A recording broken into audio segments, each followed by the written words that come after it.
killers took over the streets. The Errol Flynns and black killers battled for control.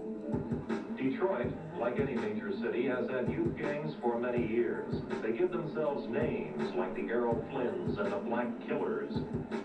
Led by the Nix brothers, Frank Cunningham and Stan Cherry, the Errol Flynns controlled the area along Kercheval Street between Mount Elliott and Conner. The Black Killers, or BKs as they were known in the street, were led by the Took brothers, along with Donnie King and Jeff Dye. Their turf was bounded by Shoemaker on the north, Mack on the south, Conner on the east, and Cadillac on the west. Detroit's city police are so busy and overworked trying to control the city's street gangs of young hoodlums that the mayor asked for help from the state police, and today he got it. The state took over patrolling of the freeways in Detroit, so the city police could be relieved of that duty and give more attention to the street gangs. The other night, a young man's car had a flat tire on the freeway, and while he was fixing it, he was attacked by young hoodlums and beaten. What more fitting than that Detroit, the world's automobile capital, should hold the world's largest automobile show? Mammoth Cobo Hall, geared to conventions of every kind and size, houses all kinds of national and regional events. Last Sunday night, 150 youth gang members rioted during a rock concert in Cobo Hall, Detroit's downtown arena. They robbed and beat people and vandalized the arena. One woman was raped, 80 people were arrested.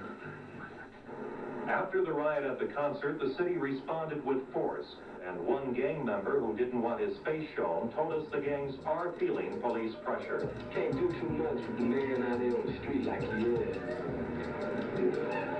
So as of right now, we're going to settle things down. Most Detroiters, including those on the east side where the gangs live, support the strong measures. Yeah, I mean, somebody needs to crack down, you know, because it's rough. It's rough, there's no doubt about that. It shows up rough. While the media portrayed Detroit's black neighborhoods as urban war zones, the mob quietly went about their business, and huge profits flowed into the hands of the Tocco, Giacalone, Zarelli mafia family. But after years of maintaining a relatively low profile, the Detroit Cosa Nostra burst onto the national scene in 1976, the Summer of Freedom, with the disappearance of Jimmy Hoffa, former Teamsters president and recent parolee from federal prison, where he had served time for corruption related to mob influence. The FBI appeared no closer today to finding former Teamsters president James Hoffa, and in fact the family said an intimate associate is also missing. We make an appeal to anyone in the United States or the world who can help us find our father.